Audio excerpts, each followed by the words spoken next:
The Wasatch Report, shooting straight on everything from prepping to politics.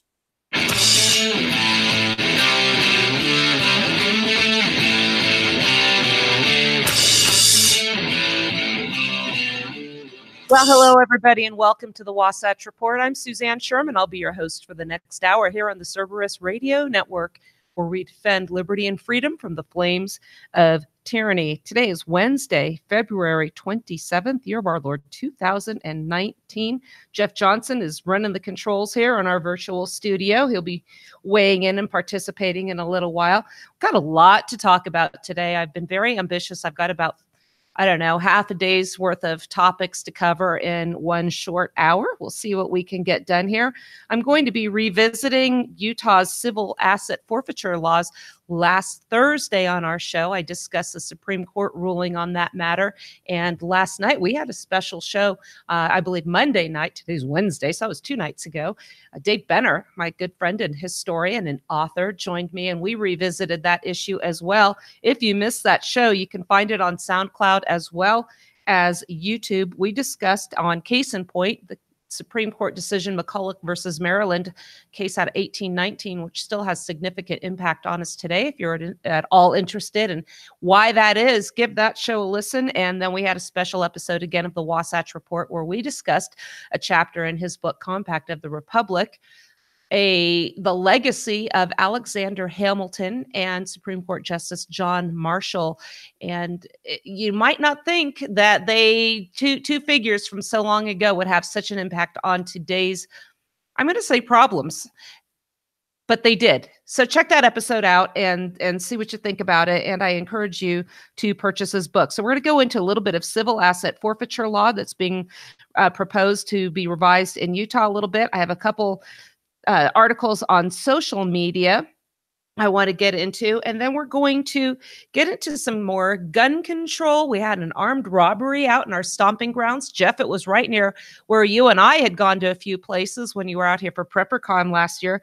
So we're going to talk a little bit, not only about some gun control, but about some personal security. I'm going to discuss, as much as I can today, Principles of Personal Defense. It's a book written by United States Marine Corps Colonel Jeff Cooper. May he rest in peace. There's a forward by also may he rest in peace, Louis Auerbach, my firearms trainer. In fact, the book I'm going to share with you and discuss the articles from is signed by Louis when I took one of his classes in 2011. So that being said, Jeff, how are you today? I am doing very well, thank you. I appreciate you getting all the... It's snowing again here. What was that? It's snowing again here. I thought we would be through it for a little while, but no, we're supposed to get a few inches of snow today. We're actually having balmy hot weather. We've been in the 40s, and we're having a bit of a melt-off, but I think we're getting some more snow coming in. Speaking of snow, I want to just have a quick interruption. Did you see that story about a train that was stranded in Oregon? And apparently it was stuck there for about a day and a half in a place called Oak Ridge, a remote area in Oregon. It was an Amtrak train. What have we talked about before? We're going to go into a little bit of preparedness right here. By the way, follow us on YouTube. We've got a live chat going right now. Jeff will be moderating that. If you have any comments, put them in there. Also put them in my Facebook private message, and I will get to those and share your commentary or questions on the air as well. So, Jeff, here's the thing. We had a train going through a remote area of Oregon. That area's been hit hard with a lot of snow. Tree was knocked down by the wind and got, I guess, on the tracks. Anyway, this train was stuck for about a day and a half. When we talk about traveling, we've had some shows where we discuss airport security, airport preparedness. You know, once you're in the airport, you know you're disarmed. And if there's something that happens, you're going to be stuck there for a while. Do you have proper food? Do you have water? Water is typically available there, but do you have a place to put it in case the power goes out and then you can't? So I always recommend having a bottle that you can fill up, having food for a while, also dressing for where you are. You might not think that you're going to be exposed in the elements at all. You might have a stopover in a cold place, but you don't know what's going to happen. This train the story is exactly an example of why we talk about this. So, Jeff, they're stuck on this train for a day and a half. Amtrak officials had considered trying to put these people in a hotel for the night, get them off this train. But the hotels, guess what? They were without power. So now here you are on a train for over 24 hours. And they interviewed a gal. Her name was Carly Joy Bigby. I actually listened to her interview on the Weather Channel. And there wasn't a lot of communication available, so they weren't really sure when they were going to be getting off this train. She's saying that the passengers were very frustrated. Now, the official Amtrak response that I had heard thus far was that, well, we decided it was in their best interest to keep them on the train where we had restrooms, water, and food available. According to this woman, the food ran out pretty quickly. The toilets became disgusting pretty early on as well. I'll leave that to your imagination, but there were bottles of water on the floor below. So it's just something you need to think about because, you know, when you have these storms, anybody can get stuck wherever you are. Are you able to survive? What if there had been a train accident? Would there be a way to stay warm?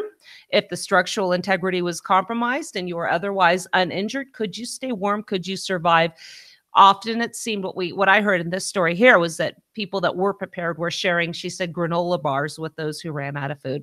So just a little something to think about. Jeff, what else would you recommend? I bet you would say an IFAC. That's the pat answer for everything. You always should have your IFAC, individual first aid kit. And it's more than Band-Aids, and we're not going to go into it. We've discussed them so many times.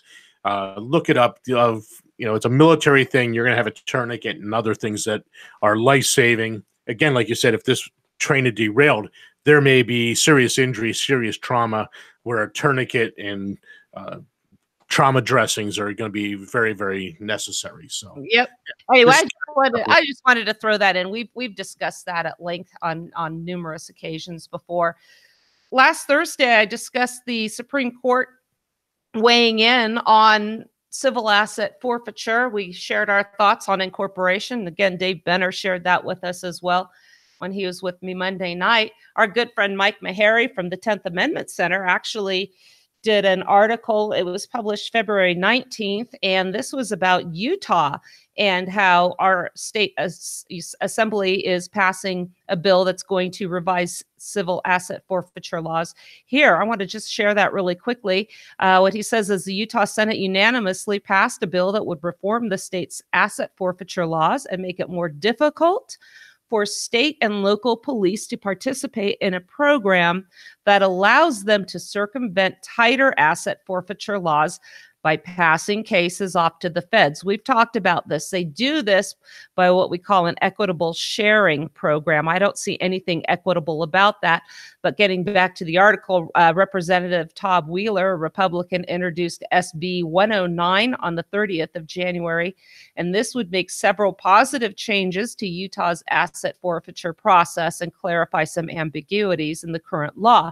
According to Libertas, I cite them frequently, Connor Boyack, Libertas Institute. I've interviewed Connor as well. He's the author of homeschooling books on liberty and proper role of government called The Tuttle Twins, as well as Lessons from a Lemonade Stand. I disagree with him on a lot of stuff with regards to Prop 2, but overall, I think the guy's brilliant and does Utah a tremendous service. That being said, SB 109 would add clarity and codify the court's correct interpretation of the law that was put in place in what was Initiative B in 2000 and further augmented through subsequent legislative reforms that they've worked on in recent years, meaning the Libertas Institute. The legislation would also expand asset forfeiture reporting requirements. I'm making it more transparent, I would assume.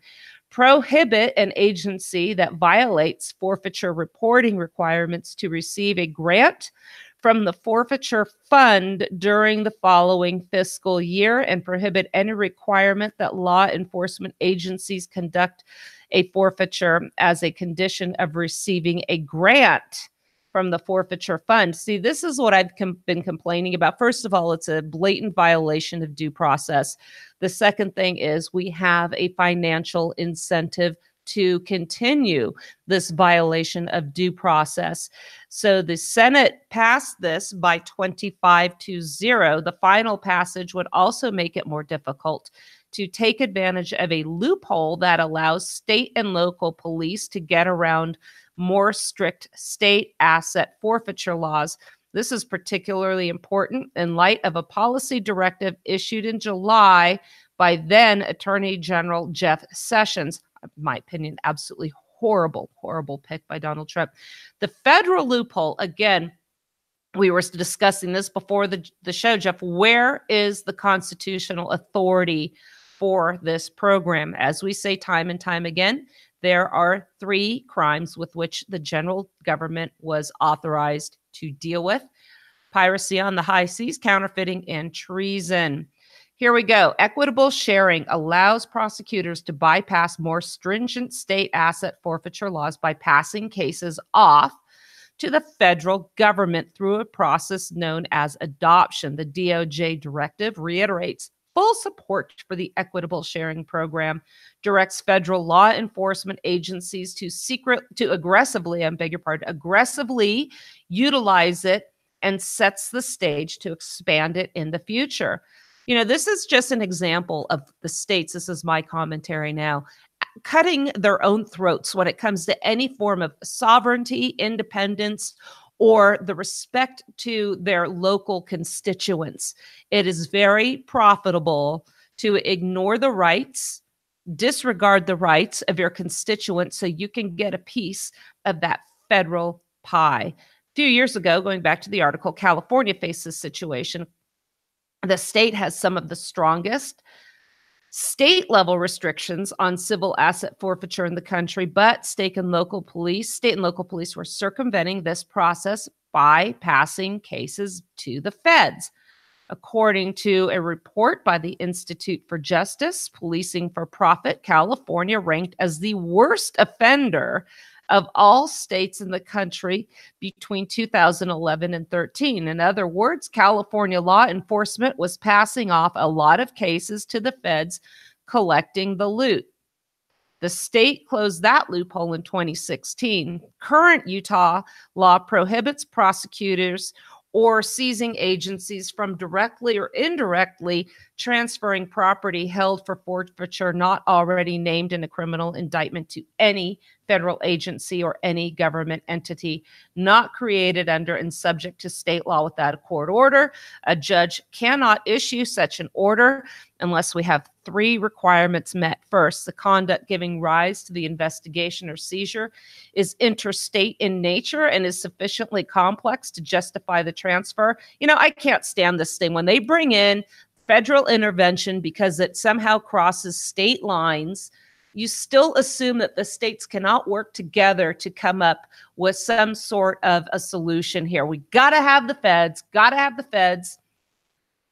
Second requirement, the property may only be forfeited under federal law. Again, is that federal law constitutional?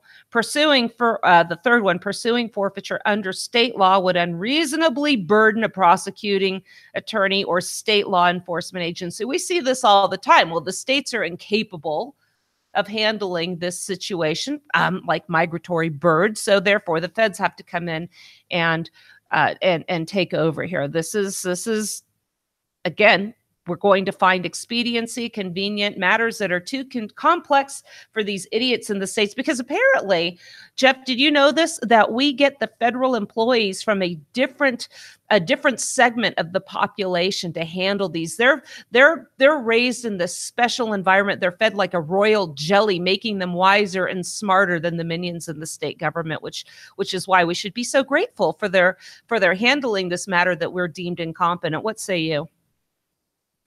Well, I just find it interesting that the states are willing to give up their sovereignty for a little bit of cash. And it's really amazing that these local police departments are just passing these things off and reaping the benefits of stealing people's things without even due process. In reality, they're just, it's being confiscated. then it's being adjudicated, and even if they are found innocent, their assets are gone. They'll spend decades trying to get it back. Yeah, you're not going to get it back. And if you do, is it even worth it after you go through all the expenditures? You know, we have a couple other instances of localities wanting to surrender their sovereignty because it's profitable. First, I submit to you, the states are going to that will go along with this, that are going to assign their delegates according to the popular vote with regards to the presidential election. You know that if they do that, we're going to end up with a Democrat president. That's the intention of it. And they're going to reap the profits exponentially. Then the other thing is, it's the localities. I've mentioned this situation before. There is an area out, a school district out of south of Salt Lake City, where they proudly proclaimed they're going to abandon Common Core in the interest of the children receiving a good education. Well, good on them, because that's exactly what's required, is to get the feds out, get Common Core out, and have an education program that's really suitable to your local community and applies to them. Well, yeah, why do we even elect a local school board? Yeah, think of the money. Why are we paying for these people that don't even do anything? They don't have control over what the students are learning. So why even have them? Exactly. So when the feds said, well, that's fine, but you're not going to get these grant monies.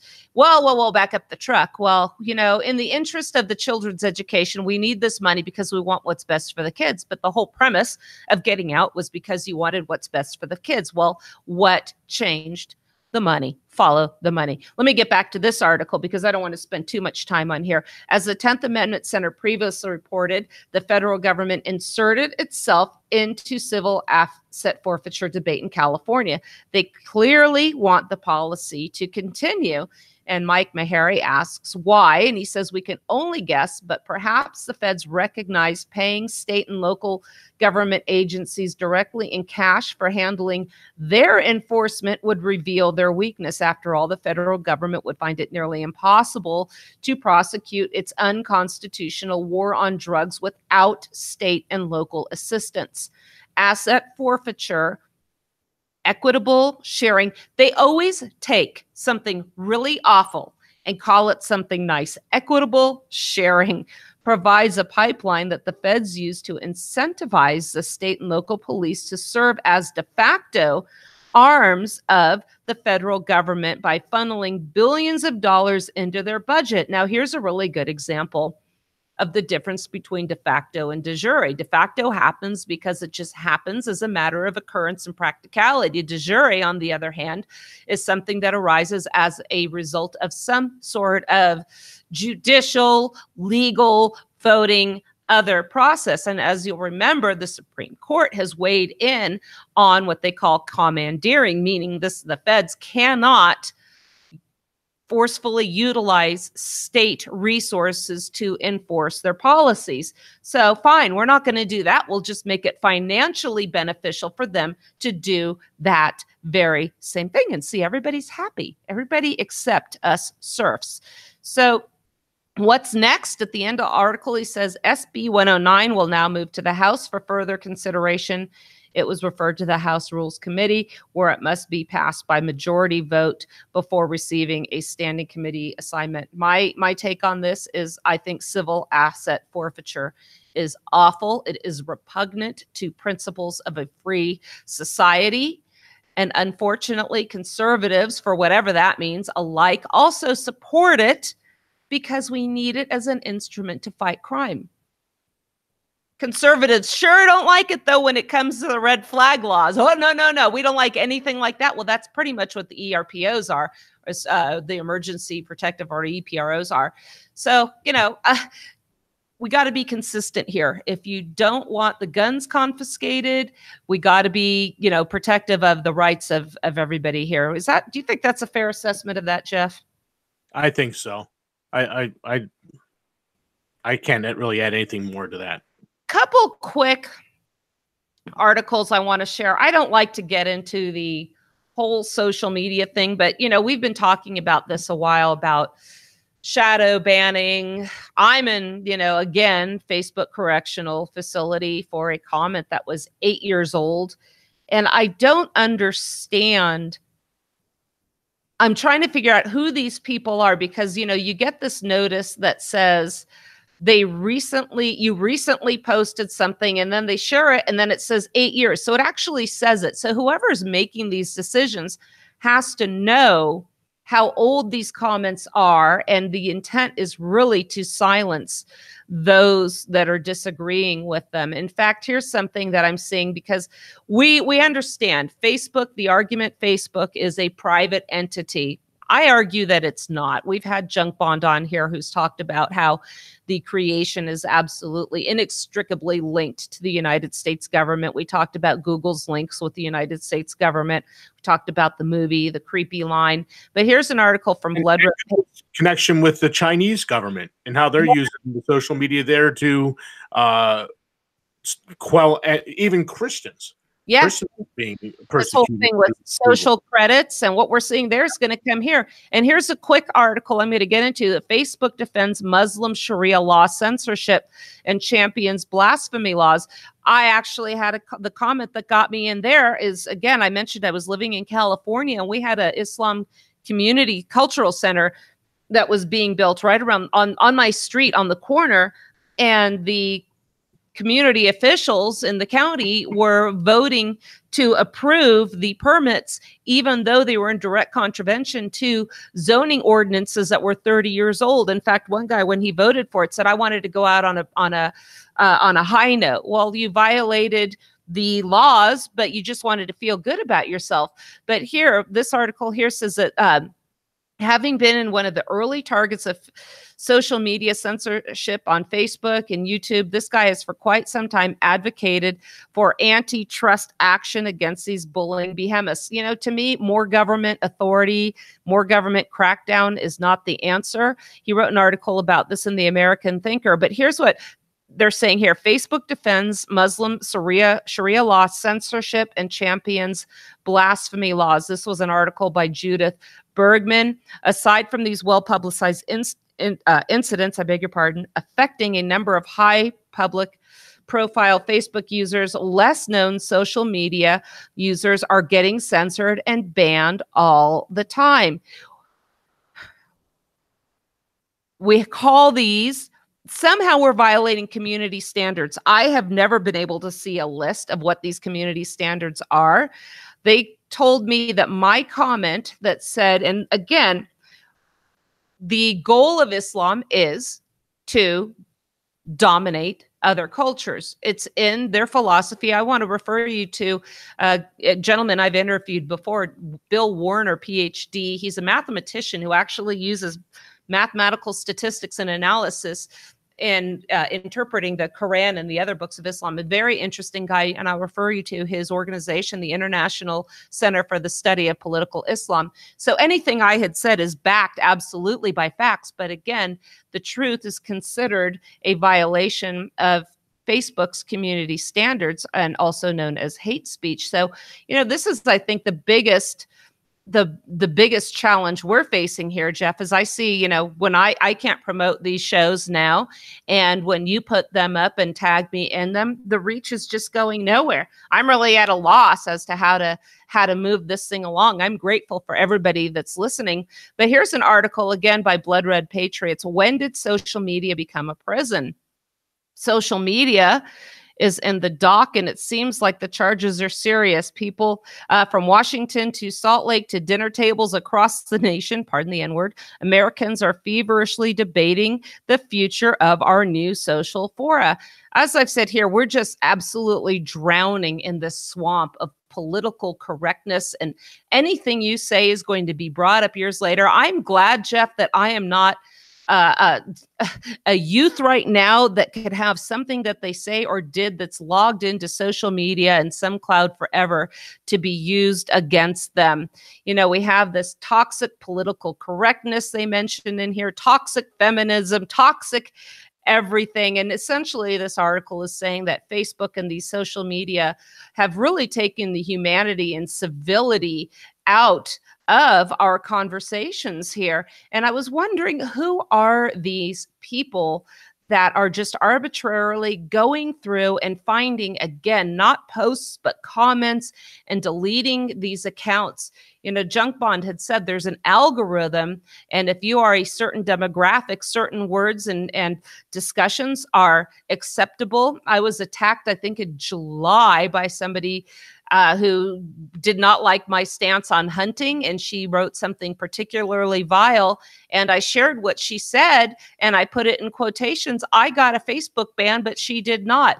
This is, and again, this isn't me crying foul and saying this is awful. It's me trying to figure out how we can have a conversation that some that are in charge of the forum do not like, and what has become the town square of the 21st century. Well, I stumbled across this article, and this was in the businessinsider.com, that is talking about who the content moderators are. And apparently they contract out this job because Facebook's employees themselves are paid over $200,000 a year. The people that work for these content moderating contractors are paid about $28,000 a year. And I'm going to get into a little bit of the details they said in this article. The Verge's Casey Newton, I guess is a publishing organization, they had an investigation into the content moderation workplace in Arizona. There are some of the moderators are working there and they keep Facebook clear of objectionable or illegal material, everything from racism to graphic violence and images of child abuse. Newton's sources made a number of serious allegations, including that, this is silly to me because I think this can happen anywhere. Some moderators smoke weed during the day to cope, and some have sex in the office. Some people are probably going, hey, that sounds like a cool place to work. But I digress. As part of one source called trauma bonding, that employees can end up with PTSD-like symptoms. Jeff, I wonder how many people I've caused to reach for a joint when they see my hunting pictures. I don't know. I don't imagine very many, because most of my friends are into hunting anyway. So right. Well, you know, and I actually have seen, somebody sent me a video of a guy that was hunting, and they were hunting ducks, and they shot the duck, actually landed in his hand. Facebook covered that as disturbing, and you can uncover these videos, so you can imagine what kind of trauma these poor people are seeing when they're exposed to all that. They interviewed Business Insider, spoke with other content moderators for Facebook in America. They confirmed, again, what I said earlier, that they're paid low salaries. They're paid about $28,000 a year. Half of my pay goes to rent. I can't even afford to take on car payments or pay my student loans. Well, good thing the government's going to forgive all those anyway. The others said they made 16 and a half hours per hour for a day shift, which works out to roughly $34,000 a year. The funny thing is they're saying that these are inhumane conditions. Jeff is sitting in a cubicle looking at Facebook content for well over minimum wage. Sound like inhumane conditions to you? Not even close. So essentially, you got to wonder who these people are. It's obvious that these are just low income, low wage earners that are probably just told to sit here, and anything you find objectionable, just mark. And, you know, there is no recourse. There is no customer service. You cannot contact anybody. You can appeal. You can say, hey, look at this. This is 8 years old and this is really not objectionable. You just disagree with it. And then you get a response that said this is closed, and then no further commentary is welcome or even admitted. So case closed on that one. And I just want to say a couple of things. Yeah. So, and then you get your producer who sets you up a new account, and you start inviting people so you can be, while you're in jail, you can still be on. And somebody reports you, and they close it. And I tried to get it reopened, and it's closed. You can't even, I mean, it's done. It's gone. It's gone. You can't do a thing about it. So, you know, even on that end, even if you try to get around them, you know, somebody will turn you in, and then it's gone anyway. Yeah. Second is, we a while back we tried to get people to come over to Gap, and we had a couple people come over. We might have had 5 or 10, and then we tried MeWe. And again we might have had the same 5 or 10 come over, and now I'm trying a third time, 3 strikes and we're out. There's something called USA.life. Honestly, it's supposedly conservative. It's all MAGA people and stuff like that. But even so, they say they're not going to censor anything. So I thought, well, what the heck? We'll try that. And you know what? We'll get the same handful of people that'll go over there. Everyone will sit here and cry about Facebook and how it's so terrible. They're censoring people. Oh, they're so awful. And then when you offer them an alternative, they say, well, everyone's here. We can't leave. Yeah, and we hear that all the time. And to be fair, I really don't, I thought, well, I'm not going to get another Facebook account. After that one was closed, I thought, I'm really enjoying the break. And as we were saying before the show, there were so many of these. I see the national reciprocity arguments going up, and that's usually when my fingers are flying over the keyboard. And it's actually nice to have this kind of muzzle effect, I should say, where I just don't spend as much time on there. I'm getting a lot more reading done. And I don't know. I'm getting tired of Facebook. I think what we're seeing is the trend is people are using Facebook less rather than gravitating towards these other sources. And I kind of think that's going to be a good thing. I know I've changed the way I've used this and interacted, not just before this, but really over the past 4 years. That being said, let's exactly everything. Almost exclusively of everything I do on here is Cerberus.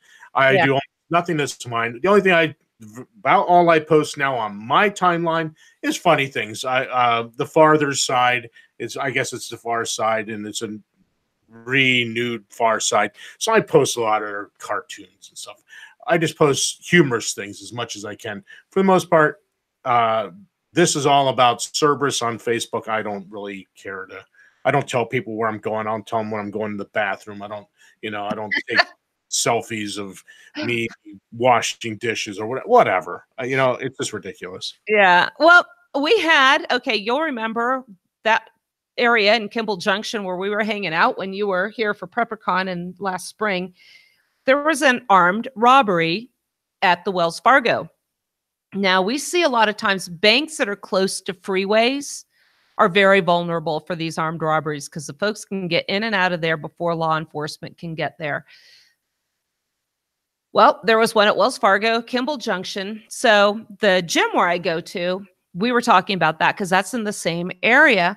And one of the girls was saying, I had a family member who was in a bank that was robbed at gunpoint and he was actually taken hostage. I said, well, what do you mean? Yeah, he got in the car with the guy and then we're all driving around looking at him. And I said, well, why the heck did he get in the car with the bank robber? And she just looked at me like I was crazy. And she said, because he had a gun. And I said, that's no reason to get in the car. In fact, that is every reason not to get in the car.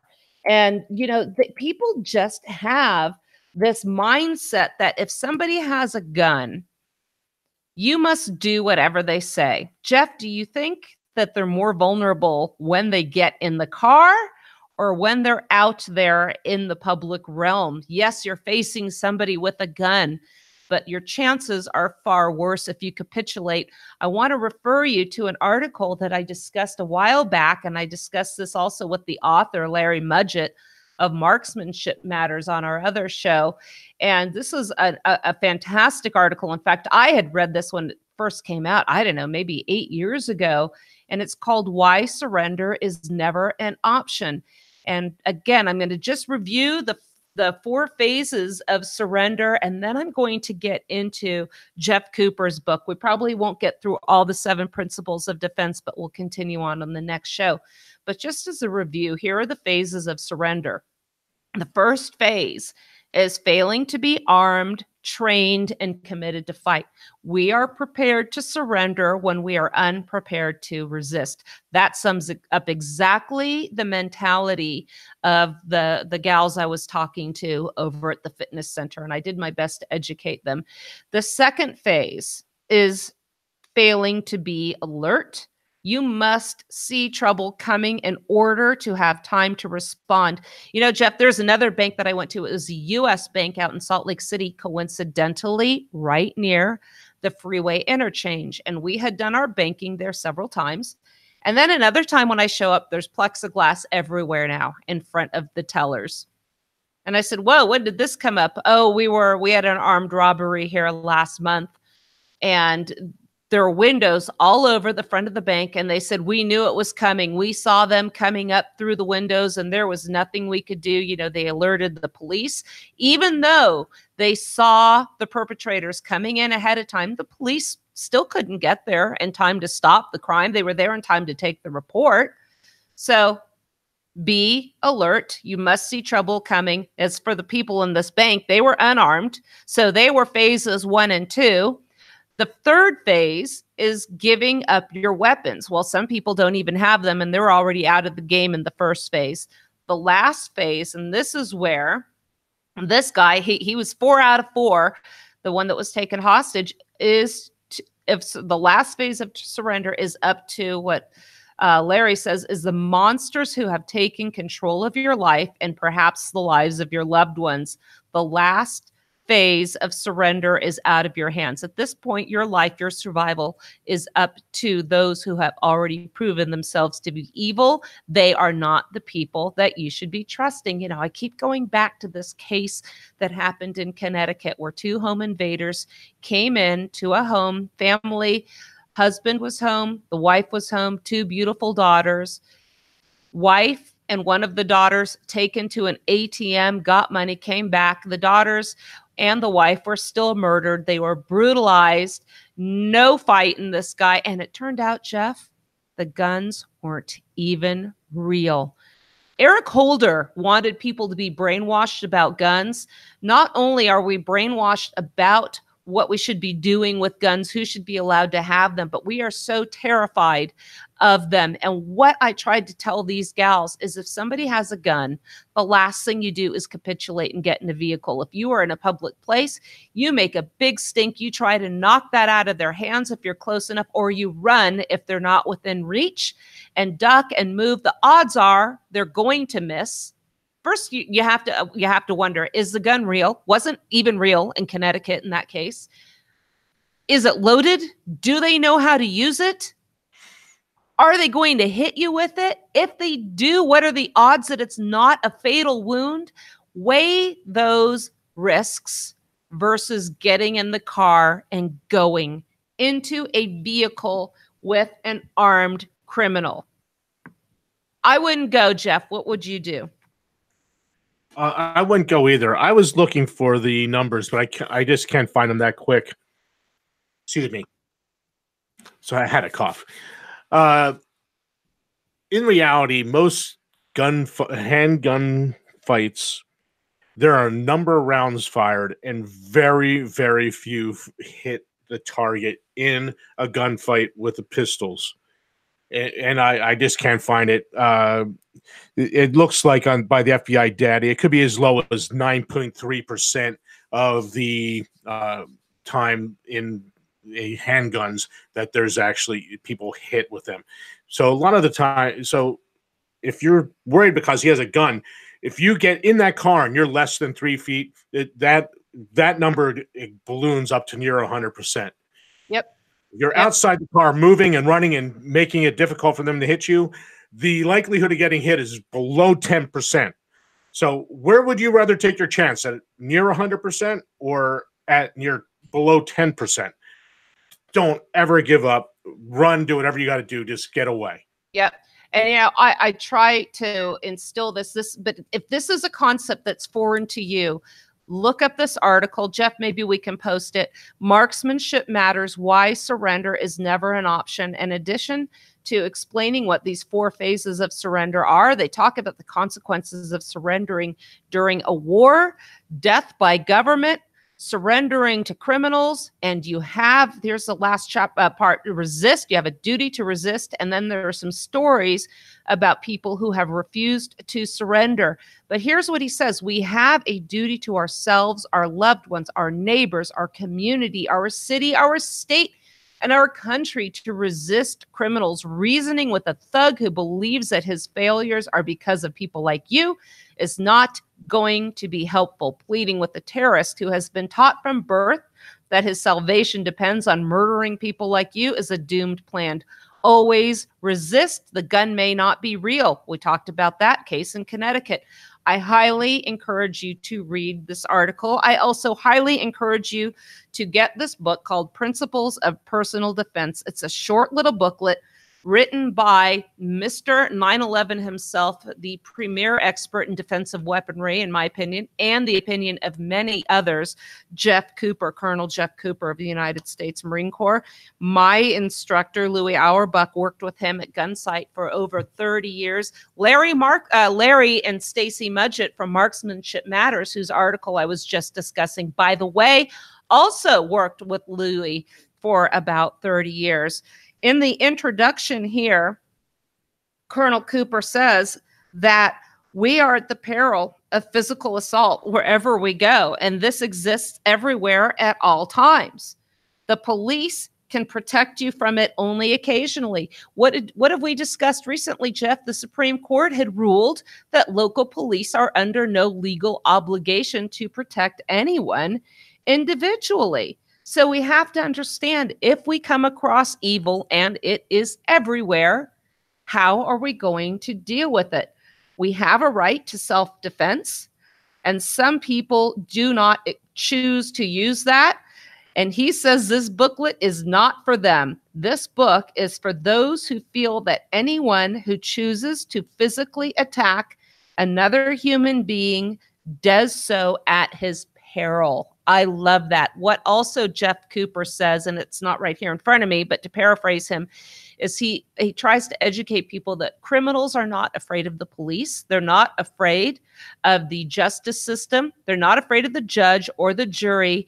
If we are ever to be safe and reduce crime, the criminals must be taught to fear their intended victims. He also says that the only honorable response to violence is an overwhelming show of counter-violence. And the principles he puts forth in this book are I find an amazing way to thwart violence and evil if you are unfortunate enough to encounter it. He says that this is a study of guiding principles of survival in the face of unprovoked violence on the part of extra-legal human assailants. Strategy and tactics are subordinate to the principles of war. Just as an individual, defensive combat is subordinate to the following principles of personal defense. The first one he talks about is alertness. We talk about this all the time, Jeff. Situational awareness. You know, the people in that bank could have been ready with a firearm. They probably had a policy that you can't be armed, but you as a customer in the bank could see that and either be ready to fight or somehow capitulate. That decision's up to you. Alertness. This maxim is among the first to be impressed upon new lieutenants. It is equally applicable to individuals who aspire to a degree of physical security in today's embattled society. He has two rules that are immediately evident. One, know what is behind you and pay particular attention to anything out of place. He says that alertness is an inherent trait, but nonetheless be learned, and it can be learned and improved once we accept the familiar environment that we are in is in fact perilous, and we have to automatically sharpen our senses. You know, you can do that all the time. You're walking down the street, and Louis Auerbach actually mentions this in his book, Tactical Reality. And mind you, this isn't a matter of living in a state of paranoia or fear. It's a matter of being aware of what's around you. And when you're aware and when you're confident, you're going to be less likely to be chosen as a victim. You know, you think that a criminal is going to be more likely to go after somebody that's staring into their phone, maybe has a purse hanging, maybe isn't dressed in a means that would make them able to fight. So that's something I've also discussed actually with Larry Mudgett when he was on my show. So again, always be aware. He also explains here in alertness, it's a common ruse for a sociopath to penetrate a dwelling under false pretenses. What did we just talk about a couple weeks ago? Our good friend Carl in Alabama was awakened. No, actually, he was awake at 1 o'clock in the morning, and he heard a loud banging on his front door. He grabbed a 45, went down the hallway, saw a man leaning on his door, banging on it, and with his very loud, authoritative voice, said, "Who's that banging on my door?" And it was a man saying that he had been left out on the middle of the road by some crazy woman. Can he get into the house? Carl said he would call the county to come and assist the man. And the man insisted, no, don't do that. Now, Carl's house is about 100 yards off the road. I've been there. There are many other homes that were right on the road. He could have sought help. The man left. The police did not find him. But I submit to you that this man did not come there with good intentions. He also gives some very good advice here. When you're on the street, let no stranger take your hand. To allow a potential assailant a firm grip on your right hand is to give him a possibly fatal advantage. I was actually on public transportation. It was in Charleston, and there was a man there. I don't think he had ill intention. I think he meant no harm. But I went to the bus driver to ask about what stop we needed to get to, and as I walked past him, he wanted me to high five him.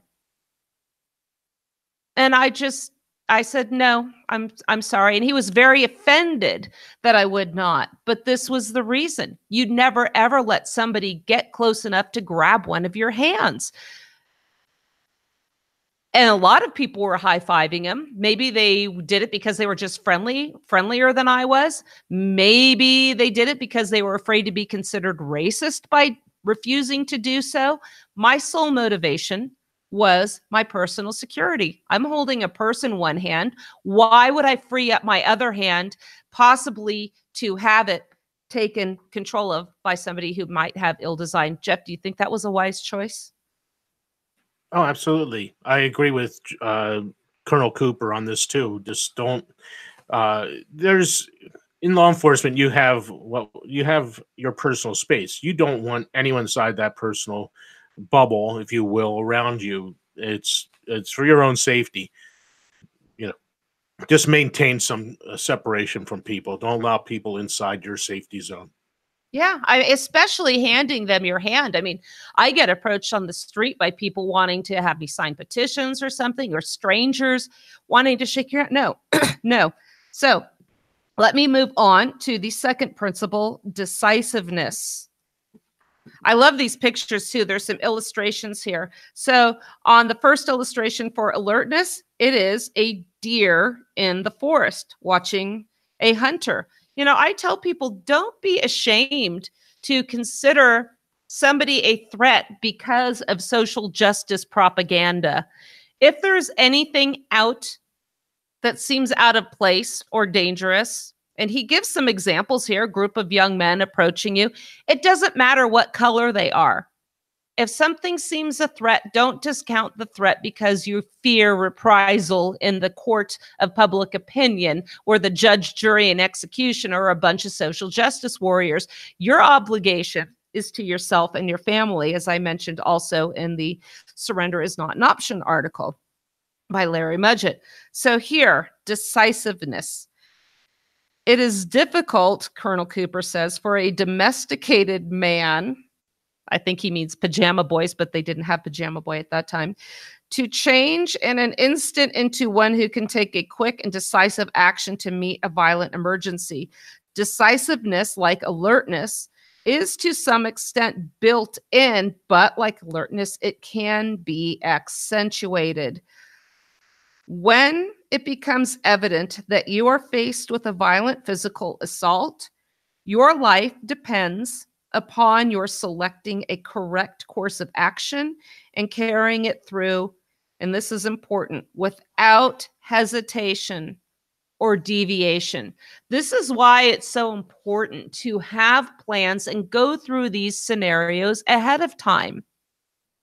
What are you going to do if somebody approaches you outside your vehicle in a parking lot, crowded or otherwise, with a knife, with a gun, or there are several of them?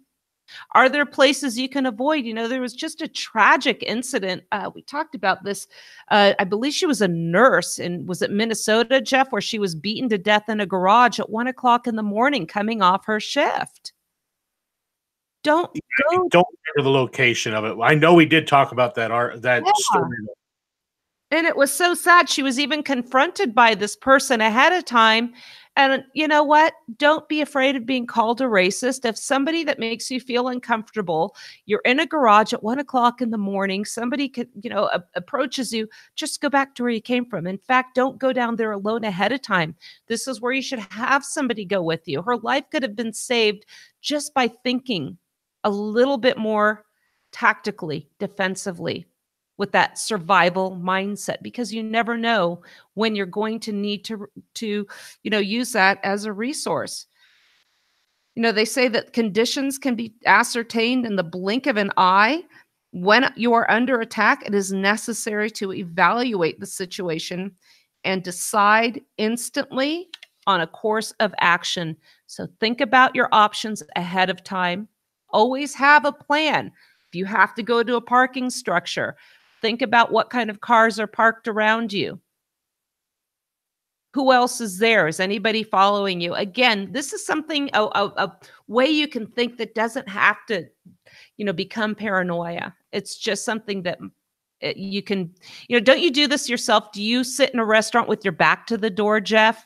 When I'm carrying, I make sure that wherever my sidearm is, nobody can reach it. I want to see who's behind me. I want to know where exits are. Because my first desire would be to escape a dangerous situation, not just get into a gunfight. Moving on, aggressiveness. Oh, so the second picture we have for decisiveness is a charging rhino. I love this. Aggressiveness is a picture of a tiger. In defense, we do not initiate violence. We must grant our attacker the vast advantage of striking the first blow, or at least attempting to do so. You don't have to wait till you're hit, to your shot to defend yourself. The best personal defense. Here's what he also says. The best personal defense is an explosive counterattack. Those who do not understand fighting will at once suggest that numbers, size, strength, or armament must make this instruction invalid. They will insist that an aggressor will not attack unless he has a decisive preponderance of force. This is possible, but it is also not by any means always true. And he talks about a case, Speck, in which the victims outnumbered a murderer 8-1. He also talks about the Manson case. We have situations here where the victims vastly outnumber their assailants, but their assailants win and the victims perish. Your response, if you are attacked, must not be fear. It must be anger. If it is ever your misfortune to be attacked, alertness will have given you a little bit of warning.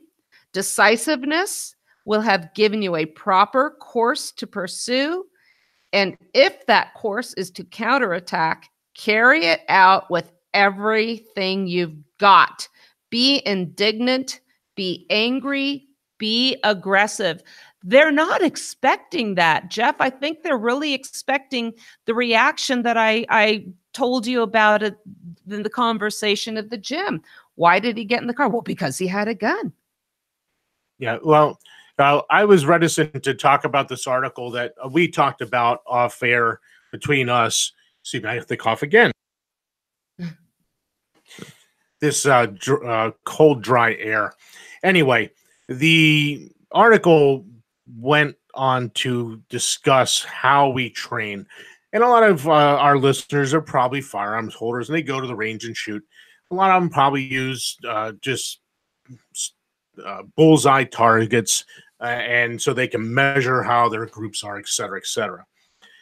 when in fact you should be training with one thought in mind. If you're going to be carrying a firearm and you're going to be using it in defense, and Jeff Cooper's right, if you are not training to kill, you're not training to survive. Because if you get into this thing here, you're going to have to use overwhelming force. You have to do whatever it takes to survive, and that means you have to be willing to kill. And if you're not willing to kill, don't carry the firearm, because it's going to be taken away from you, and they're going to use it against you. So, I really didn't want to talk about this article, but yes, if you're not training to kill, you're not training to survive. And you know what Colonel Cooper also advocates is you shoot until the threat is stopped. And what Louis expounded upon, look, if you have shot somebody, they're on the ground, they're still holding that gun, and their fingers twitching, they're not out of the fight, and you need to finish it. It's not necessarily the shoot to slide lock and make sure they're dead, because I've actually seen, and I had a very contentious debate in an NRA personal protection class where they showed a video of a convenience store robbery, and after the clerk had shot the assailant was on the ground in the store, wasn't dead. The clerk went out of the property, left the store, came back in, put a bullet in the perpetrator's head. And everybody's saying, yeah, that's how you take care of it. That's what you do. And I said, that was an execution. That was an unlawful use of lethal force. Oh, he had every right to protect his property. Let me repeat again. Laws vary from state to state with regards to duty and to retreat, the stand your ground laws. Know the laws in where you are traveling, where you live. That being said, the generic standard for the lawful use of lethal force is when you have an imminent and immediate fear of serious bodily injury or death to yourself or somebody else, and that is subject to a reasonable person test. Would a reasonable person under same or similar circumstances have this fear and react the same way? That's your standard. Yeah. I just want to get one thing in here. I saw a video of a knife attack at a bus station in another country.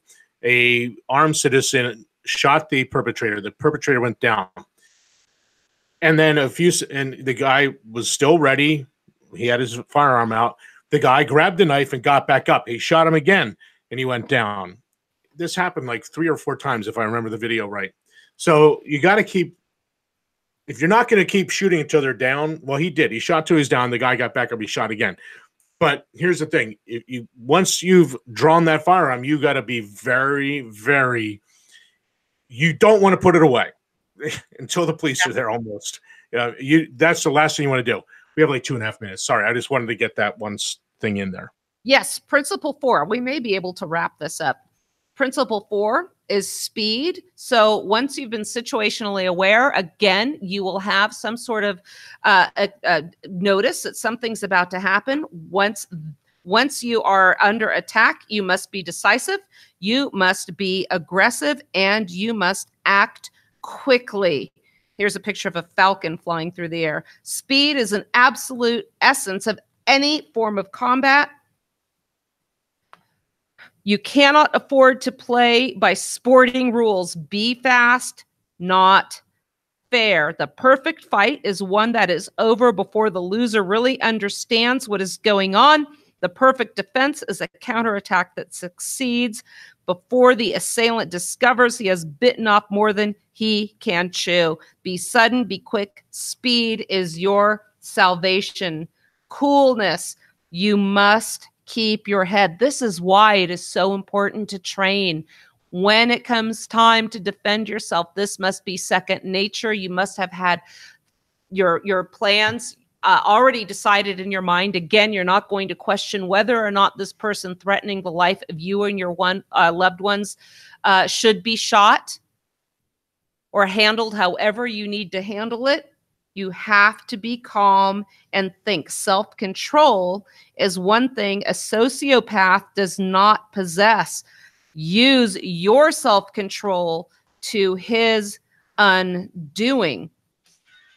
We'll finish up this. We've got a couple more of these, and as well as some parting thoughts by Louis and Jeff that we will finish up. Colonel Cooper, I want to thank you for listening today, and hopefully we'll have a show for you tomorrow. On behalf of Jeff Johnson and the rest of us here at the Cerberus Radio Network, I'm Suzanne Sherman. I want to thank you for listening. Have a great day.